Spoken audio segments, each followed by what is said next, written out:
ಮನೆಗೆ ಬರ್ತಿದ್ದ ಹಾಗೆ ಬಾಯಿ ಸಿಹಿ ಮಾಡ್ಬೇಕು ಅಂತಾರೆ. ಷಡ್ರುಚಿ ಸೇರಿರೋ ಈ ಪ್ರಸಾದ ತಗೊಳ್ಳೋದ್ರಿಂದ ರುಚಿಗೆ ರುಚಿನೂ ಇರುತ್ತೆ, ಆರೋಗ್ಯಕ್ಕೆ ಒಳ್ಳೇದು ಕೂಡ. ಸ್ಪೂನಲ್ಲೇ ತಿನ್ನಿ. ತಗೊಳ್ಳಿ. ಥ್ಯಾಂಕ್ಸ್.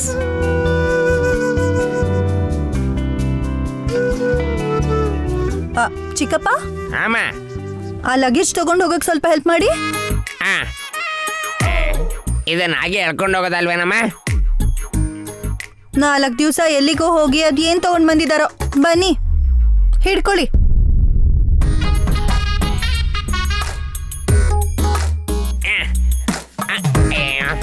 ಅಯ್ಯೋ ಚಿಕ್ಕಪ್ಪ,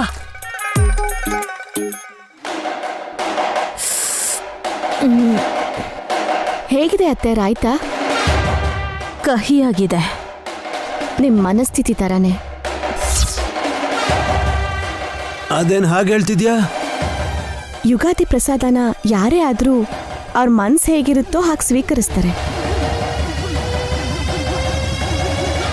ಕ್ರೋಧಿ ನಾಮ ಸಂವತ್ಸರದಲ್ಲಿ ಆ ಅಂದ್ರು ಅಂದ್ರು ಕೋಪ ಬರುತ್ತಂತೆ. ಸ್ವಲ್ಪ ತಾಳ್ಮೆ ತಗೊಂಡು ಸಮಾಧಾನವಾಗಿದ್ದು ಸಭ್ಯತೆ, ಸಂಸ್ಕಾರ, ಆಚಾರ ಅಂತ ಪಾಲಿಸಿದ್ರೆ ಒಳ್ಳೇದು ಅಂತ ಹೇಳ್ತಿದ್ದೀನಿ. ಹಾಸಿನಿ ಪಾವನಮೂರ್ತಿ ಹೋದ ತಕ್ಷಣ ನಿನ್ ವಾಯ್ಸಲ್ಲಿ ಚೇಂಜಸ್ ಕಾಣಿಸ್ತಿದೆ. ಬರುತ್ತೆ. ಹೇಳ್ದೆ ಕೇಳ್ದೆ ಹೋದಂತ ನೀವು ಯಾವ ಥರ ಕುತಂತ್ರ ಮಾಡ್ಬೋದು ಅನ್ನೋದನ್ನ ಪ್ಲಾನ್ ಮಾಡ್ಕೊಂಡ್ ಬಂದಿದ್ದೀರಾ ಅಂತ ಗೊತ್ತಾಗಿ ವಾರ್ನ್ ಮಾಡ್ತಿದ್ದೀನಿ. Be careful. ಏನ್ ನಡೀತೋ? ಲಲಿತಾದೇವಿ ದೊಡ್ಡಮ್ಮ ಹಬ್ಬ ಮುಗಿಸ್ಕೊಂಡು ಹೋಗ್ಬೇಕಾದ್ರೆ, ಈ ಸಲ ಬರ್ಬೇಕಾದ್ರೆ ನಯನಿ ಸ್ವಂತ ಮಗಳಾದ ಗಾಯತ್ರಿನ ಎಲ್ಲೇದ್ರು ಕರ್ಕೊಂಬರ್ತೀನಿ ಅಂತ ಮಾತು ಕೊಟ್ರು ಮಾಮ್.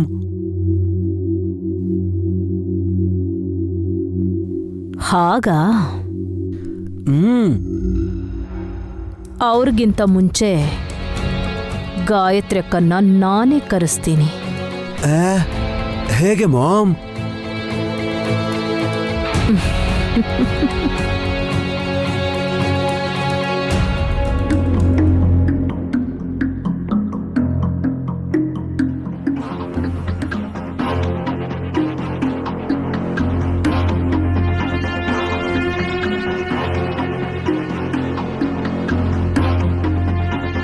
ರಾಜಯೋಗ 3, ಅವಮಾನ 9. ಮ್ಯಾಚ್ ಆಗತ್ತೆ. ಏನು ನಿದ್ದೆ ಬರ್ತಿಲ್ಲ ಅಂತ ಒಬ್ಳೆ ಮಾತಾಡ್ಕೋತಾ ಇದೆಯಾ? ಪಂಚಾಂಗ ನೋಡ್ತಿದ್ದೀನ್ರಿ. ಹೊಸ ಸಂವತ್ಸರದಲ್ಲಾದ್ರೂ ನಿನ್ ತಲೆಯಲ್ಲಿರೋ ಕೆಟ್ಟ ಲಕ್ಷಣಗಳು ಹೋಗುತ್ತೆ ಅಂತ್ಯಾ? ಏನೇನೋ ಮಾತಾಡ್ಬೇಡಿ. ನಾನ್ ನೋಡ್ತಾ ಇದ್ದಿದ್ದು ನಮ್ಮ ಅಕ್ಕನ ರಾಶಿ ಫಲ. ನಿನ್ ಭವಿಷ್ಯ ನೀನ್ ನೋಡ್ಕೊಳ್ದೆ ಬೇರೆಯವ್ರ ಭವಿಷ್ಯ ಯಾಕೆ ನೋಡಕ್ ಹೋಗ್ತೀಯಾ? ಆಸ್ತಿ ಪಾಸ್ತಿ ಇಲ್ಲ ಅಂದ್ರು ನನ್ ರಾಶಿ ಪರವಾಗಿದೆ ಸಂವತ್ಸರ.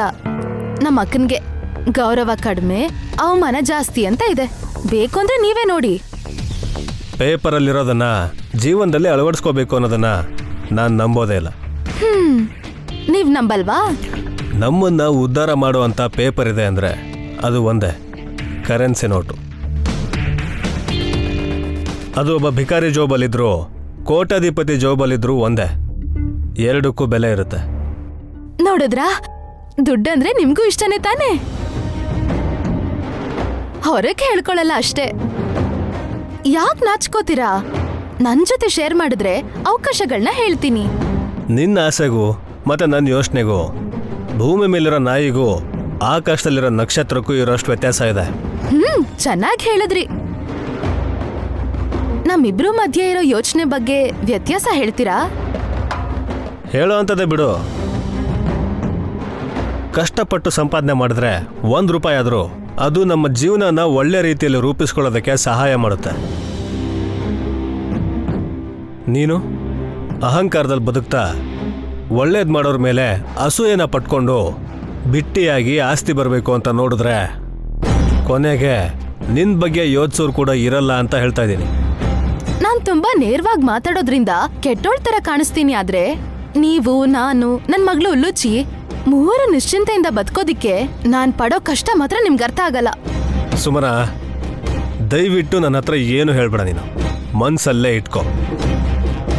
ನನ್ನನ್ನು ಉದ್ಧಾರ ಮಾಡ್ತೀನಿ ಅಂತ ನಿನ್ ಜೊತೆ ನನ್ನನ್ನು ಸೇರಿಸ್ಕೊಂಡ್ರೆ ಕೆಟ್ಟ ಹೆಸರು ಬರೋದು ನಿನ್ಗೇನೆ. ನನ್ನ ಅಭಿಪ್ರಾಯ ಮನ್ಸಲ್ಲೇ ಇಟ್ಕೊಂಡ್ರೆ ಏನ್ ಉಪಯೋಗ? ನಾನು ಅಕ್ಕನ ತರ ಇದ್ದಿದ್ರೆ ಒಡವೆಗಳನ್ನೆಲ್ಲ ಮುಚ್ಚಿಡ್ತಿದ್ನೋ ಏನೋ. ಸ್ವಲ್ಪ ದಿನ ಆದ್ಮೇಲೆ ಮಾರಿದ್ರೆ ಅಂದ್ಕೊಂಡಿದ್ಕಿಂತ ಜಾಸ್ತಿ ದುಡ್ಡೇ ಬರ್ತಿತ್ತು. ಅದಕ್ಕೆ ಯಾಕೆ ಹಾಗೆ ಮಾಡಿದ್ರು ಅಂದ್ರೆ ಅವ್ರ ಹೆತ್ಮಗಳು ವಾಪಸ್ ಬರ್ತಾಳೆ ಅನ್ನೋ ಒಂದು ಆಸೆಯಿಂದ. ಅವಳಗ್ ಮಾತ್ರ ಎಲ್ಲಾ ಅವಕಾಶ ಸಿಗ್ಲಿ, ಎಲ್ಲ ಒಳ್ಳೇದೇ ಆಗ್ಲಿ ಅಂತ ಬೇಡ್ಕೋತೀರಾ. ನನಗೇನಾದ್ರೂ ಪರವಾಗಿಲ್ಲ ಅಂತ ಸುಮ್ನೆ ಇಗ್ನೋರ್ ಮಾಡ್ತಿರ್ತೀರಾ. ನೀನೇನಾಗ್ತೀಯ? ನೀನ್ ನೋಡ್ತಿರೋ ಜಾತಕದಲ್ಲಿ ಮಹಾರಾಣಿ ಆಗ್ತೀಯ ಅಂತ ಇದೆಯಾ? ಚೆನ್ನಾಗಿ ಬದುಕ್ತೀಯ ಅಂತ? ಇಲ್ಲ. ಬದುಕಿರ್ತೀಯ ಅಂತ ಆದ್ರೂ ಏನು? ನನ್ನ ಯಾಕೆ ಕೇಳ್ತೀಯ? ನಿನ್ ಜಾತಕ ನೀನೇ ನೋಡ್ಕೋ. ಇರ್ತೀಯೋ ಹೋಗ್ತೀಯೋ ಅಂತ ನಿನಗೆ ಅರ್ಥ ಆಗತ್ತೆ.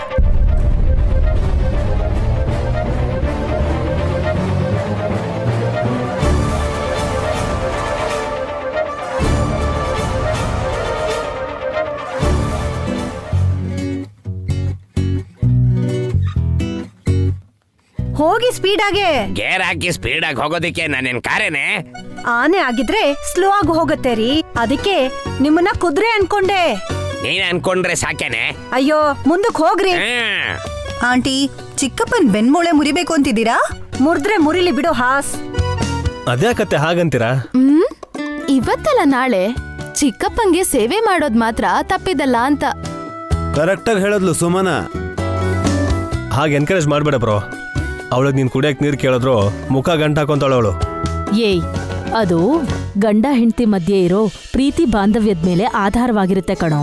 ಓಂ ಶ್ರೀ ಮಾತ್ರೇಯ ನಮಃ. ನಮಸ್ಕಾರ. ಗುರುಗಳೇ,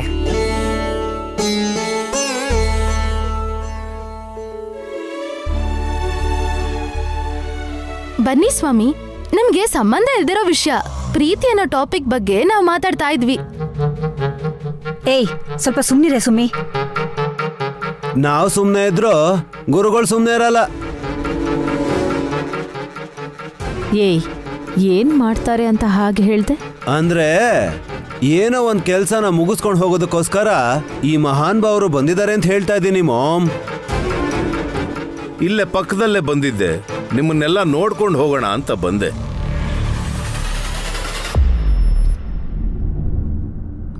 ತುಂಬಾ ಸಂತೋಷ ಗುರುಗಳೇ.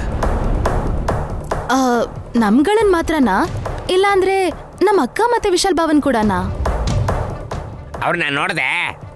ಗುರುಗಳು ವಾಪಸ್ ಹೋಗಲ್ಲಮ್ಮ. ಆದ್ರೆ ಮಾತನ್ ಮೀರ್ತಾರೆ. ಎಕ್ಸ್ಕ್ಯೂಸ್ ಮಿ ಸುಮನಾ, ನಿನ್ ಟೈಮ್ ಸರಿ ಇಲ್ಲ ಅಂದ್ರೆ ಏನೇನೋ ಮಾತಾಡಿ ಸಿಕ್ಕಾಕೋತೀಯ. ಸ್ವಲ್ಪ ನೋಡ್ಕೊಂಡು ಮಾತಾಡು. ಅಯ್ಯೋ, ನಾನೇನಂದೆ ಅಕ್ಕ? ನಮಸ್ಕಾರ ಸ್ವಾಮಿ. ನಮಸ್ಕಾರ ಸ್ವಾಮಿ. ಶುಭಂ. ಕೂತ್ಕೊಳ್ಳಿ ಸ್ವಾಮಿ. ಪರವಾಗಿಲ್ಲ ವಿಶಾಲ. ಸುಮನಾ, ಸ್ವಾಮಿಗಳು ಮಾತ್ ತಪ್ತಾರೆ ಅಂತ ಯಾವ ಆಧಾರದ ಮೇಲೆ ಹೇಳ್ತಿದ್ಯಾ? ನಿಮ್ ಮೊದಲನೇ ಮಗಳು ಅಂದ್ರೆ ಗಾಯತ್ರಿ ದೇವಿ ಅತ್ತೆಯವ್ರ ಬಗ್ಗೆ ಕೇಳಿದ್ರೆ ಉತ್ತರನ ತೇಲಿಸ್ಬಿಡ್ತಾರಲ್ವಾ?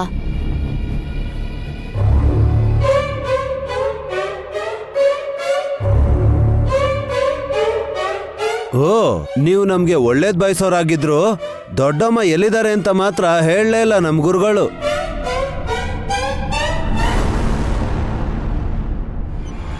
ಗುರುಗಳೇ, ಅವ್ರು ನಿಮ್ಮನ್ನ ಫೋರ್ಸ್ ಮಾಡ್ತಿದ್ದಾರೆ. ಮಾತಿಗೆ ಸಿಕ್ಕಾಕೊಂಡು ಹೇಳ್ಬಿಡ್ಬೇಡಿ.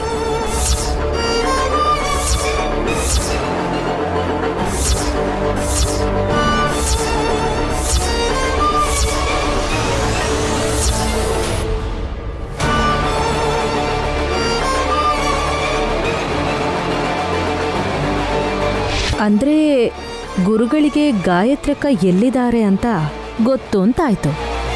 ಹಾ, ಅಂದ್ರೆ ಅತ್ತೆ ಗೊತ್ತಿದ್ರು ಗೊತ್ತಾಗ ಹೋಗಿದ್ರು, ಗೊತ್ತಾಗ್ಬೇಕಾಗಿರೋರ್ಗೆ ಗೊತ್ತಿದ್ರು ಗೊತ್ತಿಲ್ದೆ. ಹೇ ನಿಲ್ಸ.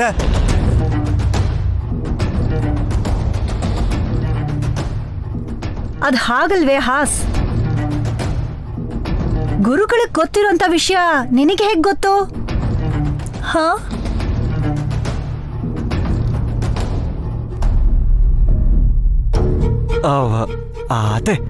ಅದಕ್ಕೆ ಗೆಸ್ ಮಾಡ್ತಾ ಹಾಗೆ ಮಾತಾಡ್ತಿರ್ಬೇಕು.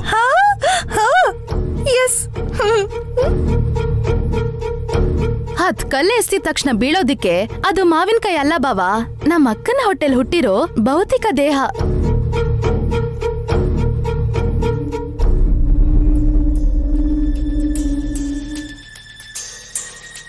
ಗುರುಗಳು ಯಾಕೆ ಮೌನವಾಗಿದ್ದಾರೆ?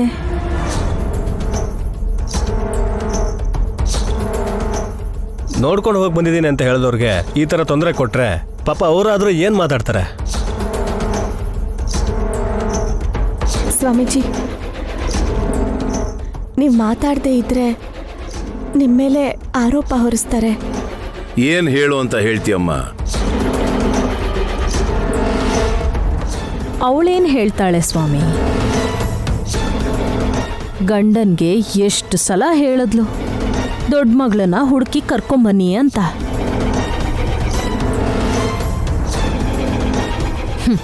ಆದ್ರೆ ವಿಶಾಲ್ ಧೈರ್ಯದಿಂದ ನಂಬಿಕೆಯಿಂದ ಇರೋಣ, ಯಾವತ್ತೂ ಒಂದಿನ ಖಂಡಿತವಾಗ್ಲೂ ದೊಡ್ಡ ಮಗಳು ಬರ್ತಾಳೆ ಅಂತ ಸಮಾಧಾನ ಹೇಳ್ತಾನೆ ಹೊರತು ನಿಜವಾಗ್ಲೂ ಪ್ರಯತ್ನ ಪಡ್ತಿದ್ದಾನೆ ಅಂತ ನನಗಂತೂ ಅನ್ನಿಸ್ತಾನೇ ಇಲ್ಲ.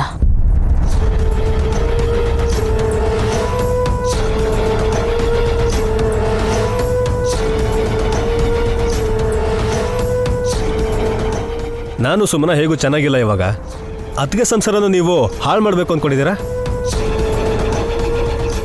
ಸ್ವಂತ ಮಗು ಬೇಡ ಅಂತ ಹೊರಗಿಂದ ಕರ್ಕೊಂಡ್ ಬಂದಿರೋ ಮಗುನ ಆರೈಕೆ ಮಾಡ್ತಿರೋ ಇವ್ರ ಬಗ್ಗೆ ನೀವ್ ಹೇಳ್ಬೇಡಿ. ಸುಮನ, ಬಾಯಿ ಮುಚ್ಕೊಂಡಿರ್ಲಿಲ್ಲ ಅಂದ್ರೆ ಹಲ್ಲೆಲ್ಲ ಉದುರು ಹೋಗುತ್ತೆ. ಸ್ವಲ್ಪ ಸುಮ್ಮನೆ ವಿಕ್ರಾಂತ್ ಅವರೇ, ಸ್ವಾಮೀಜಿ ಮನೆಗೆ ಬಂದಿದ್ದಾರೆ. ಅವ್ರ ಮುಂದೇನಾದ್ರೂ ನೀವು ಹದ್ಬಸ್ತಲ್ಲಿರಿ.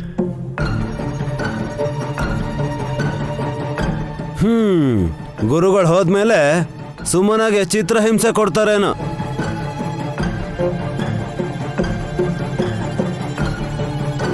ಕೇಳಿದ್ರಲ್ಲಿ ತಪ್ಪಿಲ್ಲ ಅಂದಾಗ ಯಾರು ಏನೂ ಮಾಡಲ್ಲ. ಮಾಮ್, ಅವ್ರು ಬಂದಿರೋ ಕೆಲಸ ಏನು ಅಂತ ತಿಳ್ಕೊಳ್ದೆ ಸಮಯನ ವ್ಯರ್ಥ ಮಾಡ್ತಾ ಇದ್ದೀರಾ. ಯಜಮಾನ್ರೆ, ಗಾಯತ್ರಿ ಅಮ್ಮವ್ರ ಬಗ್ಗೆ ತಿಳ್ಕೊಳ್ಳೋದಕ್ಕಿಂತ ಹೆಚ್ಚಾಗಿ ಇನ್ಯಾವ ಮುಖ್ಯವಾದ ವಿಷಯ ಇದೆ? ನಯನಿ, ಸರಿಯಾಗಿ ಕೇಳ್ದೆ.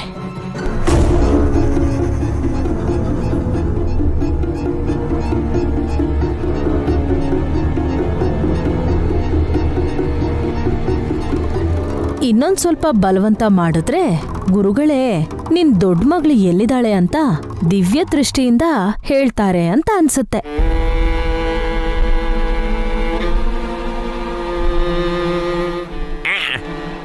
ಇದೆಲ್ಲ ಬೇಡ.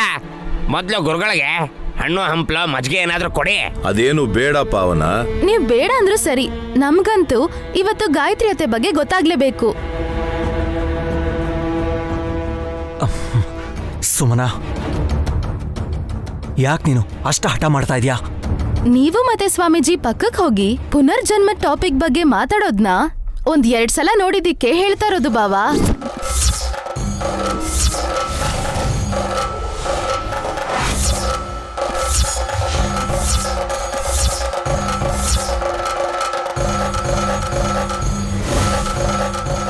ಅಂದ್ರೆ ನಯನಿ ಬುದ್ಧಿವಂತೆ ಆದ್ರೂನು ಮಗು ವಿಷಯದಲ್ಲಿ ಮುಗ್ದೆ ಅಂತ ಈಗ ಗೊತ್ತಾಯ್ತು. ನನಗೂ ಹೇಳ್ದೆ ಮುಚ್ಚಿಟ್ಟಿರುವಂತ ರಹಸ್ಯ ಏನೂ ಇಲ್ಲ ತಾನೆ? ದೊಡ್ಡಮ್ಮ ಎಲ್ಲಿದಾರ ಗೊತ್ತಿಲ್ಲ, ಆದ್ರೆ ಅವ್ರು ಉಡ್ಕೊಂಡಿರೋ ಸೀರೆ ಮಾತ್ರ ಮನೇಲೇ ಇದೆ. ಅದನ್ನ ಮುಟ್ಟಕ್ ಹೋದ್ರೆ ನಮ್ಮ ಮಾಮ್ಗೂ ಸುಮ್ಮನಾಗೂ ತೊಂದರೆ ಆಗ್ತಾ ಇದೆ. ಇದೆಲ್ಲ ಯಾಕಾಗ್ತಾ ಇರ್ಬೋದು? ಎಲ್ಲ ಪ್ರಶ್ನೆಗಳನ್ನು ಒಂದೇ ಸಲ ಕೇಳಿದ್ರೆ ಪಾಪ ಅವ್ರು ತಾನೇ ಹೇಗೆ ಉತ್ತರ ಕೊಡ್ತಾರೆ? ಗೊತ್ತಿದ್ರು ಹೇಳೋದಕ್ಕೆ ಕಾರಣಗಳು ಹೇಳಲ್ಲ ಅತ್ತೆ. ಗೊತ್ತಿದೆ ಅಂತ ಹಾಸಿನಿ ಹೇಳಿದ್ಲಲ್ಲ.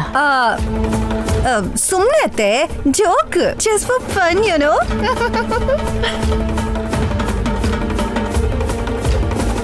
ಸ್ವಾಮೀಜಿ, ಯಜಮಾನ್ರನ್ನ ಇಕ್ಕಟ್ಟಲ್ಲಿ ಸಿಕ್ಕಾಕ್ಸ್ಬಾರ್ದು ಅಂದ್ರೆ ನೀವೇ ಉತ್ತರ ಹೇಳ್ಬೇಕು. ಎಲ್ಲಿದ್ದಾಳೆ ನನ್ನ ದೊಡ್ಡ ಮಗಳು? ಆಕೆ ಸೀರೆಗಳು ನೀಡೋ ಸ್ಥಳದಲ್ಲೇ ಗಾಯತ್ರಿ ದೇವಿ ಇರ್ತಾರೆ. ಸ್ವಾಮಿ, ಸೀರೆಗಳು ಮನೇಲೇ ಇದೆ. ಹಾ, ಅಂದ್ರೆ ಇಲ್ಲೇ ಇದ್ದಾರೆ ಅಂತ ಅಲ್ಲ ಅಲ್ವಾ? ಹಾ, ಹಾಸಿನಿ, ಗಾಯತ್ರಿ ದೇವಿಯವ್ರ ಸೀರೆಗಳು ಎಲ್ಲಿರುತ್ತೋ ಅಲ್ಲೇ ಅವರು ಇರ್ತಾರೆ.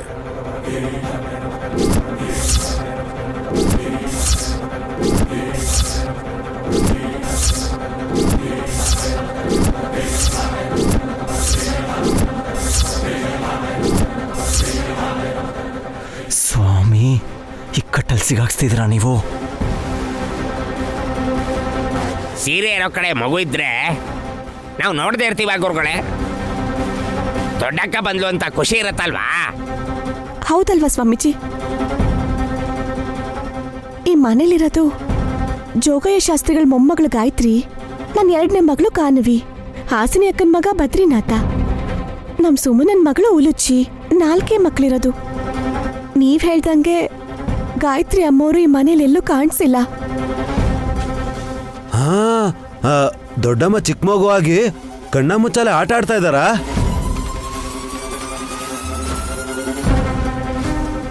ಕಣ್ಣ ಮುಚ್ಚಾಲೆ ಅಂತ ಚಿಕ್ಕ ಚಿಕ್ಕ ಆಟಗಳನ್ನೇ ಆಡಲ್ಲ ಬ್ರೋ. ಎಲ್ಲರಾಟನು ಕೊನೆಗಾಣಿಸ್ತಾರೆ ದೊಡ್ಡಮ್ಮ. ನೀನ್ ಸುಮ್ನಿರ್ತೀಯಾ? ಗಾಯತ್ರಿ ಅಕ್ಕನ್ ಸೀರೆ ಇರೋ ಜಾಗದಲ್ಲೇ ಅಕ್ಕ ಇದಾರೆ ಅಂದ್ರೆ ಕರೆಕ್ಟಾಗಿ ತಿಳ್ಕೋಬೇಕಲ್ವಾ?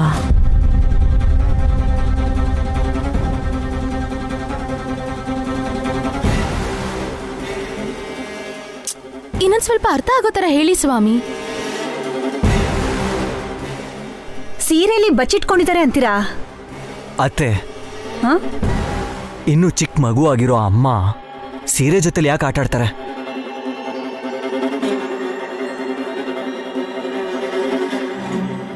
ಅದನ್ನ ಯೂಸ್ ಮಾಡ್ತಿದ್ದಾರೆ. ಅದರಿಂದಾನೇ ಅಲ್ವಾ ನನಗೆ ಮತ್ತೆ ಅತ್ತೆಗೆ ಸೀರೆಯಿಂದ ತೊಂದರೆ ಕೊಡ್ತಾ ಇದ್ದಾರೆ ಅವರು. ಸ್ವಾಮೀಜಿ, ಸೀರೆ ಇರೋ ಜಾಗದಲ್ಲಿ ಅಮ್ಮೋರಿರೋದು ಅಂದ್ರೇನು? ನನ್ಗಿನ್ನೂ ಅರ್ಥ ಆಗ್ತಿಲ್ಲ.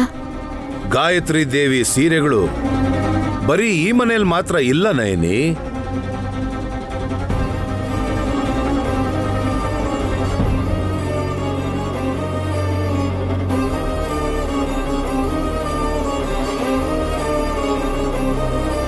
ನೀವು ಉಟ್ಕೊಂಡಿರೋ ಸೀರೆಗಳ ಬಗ್ಗೆ ಯೋಚನೆ ಮಾಡ್ತಿದ್ದೀನಿ. ತಾನು ತಗೊಂಡಿರೋ ಸೀರೆಗಳು ಕೆಲವೊಂದನ್ನ ಬೇರೆಯವ್ರಿಗೆ ಕಾಣಿಕೆಯಾಗಿ ಕೊಟ್ಟಿರೋದು, ದೇವಸ್ಥಾನದಲ್ಲಿ ದೇವರು ಕೊಟ್ಟಿರೋಂಥದ್ದು, ಹೀಗೆ ಎಷ್ಟೋ ಸ್ಥಳಗಳಲ್ಲಿ ಗಾಯತ್ರಿ ದೇವಿ ಸೀರೆಗಳಿರುತ್ತೆ.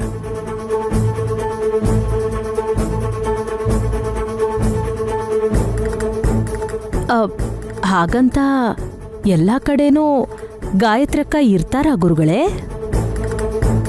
ಅವ್ರೇನ್ ದೇವತೆ ಅಲ್ಲ, ಆತ್ಮ ಆಗಿದ್ರು ಕೂಡ ಎಲ್ಲಂದ್ರಲ್ಲಿ ಪ್ರತ್ಯಕ್ಷ ಆಗ್ತಾರೆ ಅಂತ ಹೇಳ್ಬೋದಾಗಿತ್ತು. ಮತ್ತೆ ಹುಟ್ಟಿದಾರಲ್ಲ.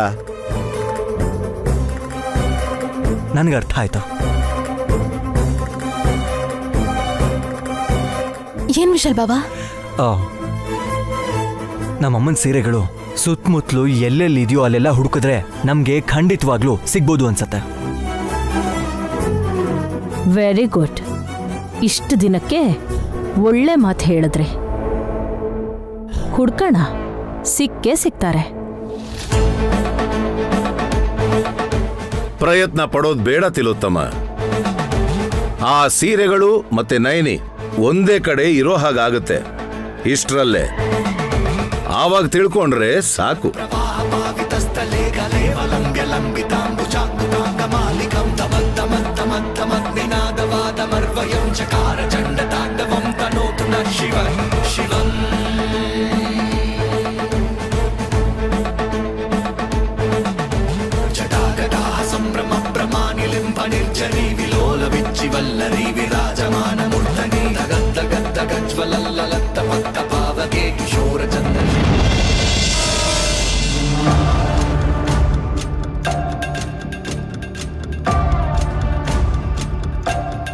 ಬಾವಾ, ಅತ್ತೆ ಬರ್ತಾರೆ ಅಂತೀರಾ? ಮಾಮ್ ಬರ್ದೆ ಇನ್ನೆಲ್ಲಿ ಹೋಗ್ತಾರೆ? ಆಚೆ ಹೋಗಿದ್ರೆ ಮನೆಗ್ ಬರ್ತಾರೆ ಅನ್ಕೋಬೋದಿತ್ತು. ಆದ್ರೆ ಗಾಯತ್ರಿ ಅತ್ತೆ ಸೀರೆ ತಂಟೆಗೆ ಹೋದ್ರೆ ಏನಾಗುತ್ತೋ ಅಂತ ಭಯ ಆಗ್ತಿದೆ. ನೋಡು ಬಂದ್ರು ಮಾಮ್. ಮಾಮ್, ಏಯ್, ಮುಂದೆ ಬಂದು ತಗೊಳೋದ್ ಬಿಟ್ಟು ನೋಡ್ತಾ ನಿಂತಿದ್ದೀರಲ್ಲ ಇಬ್ರು.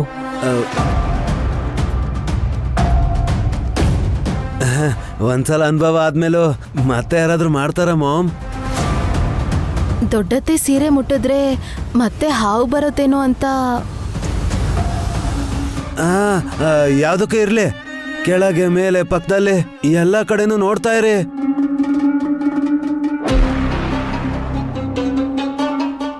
ಇಲ್ಲ ಬಿಡಿ ಬಾವಾ.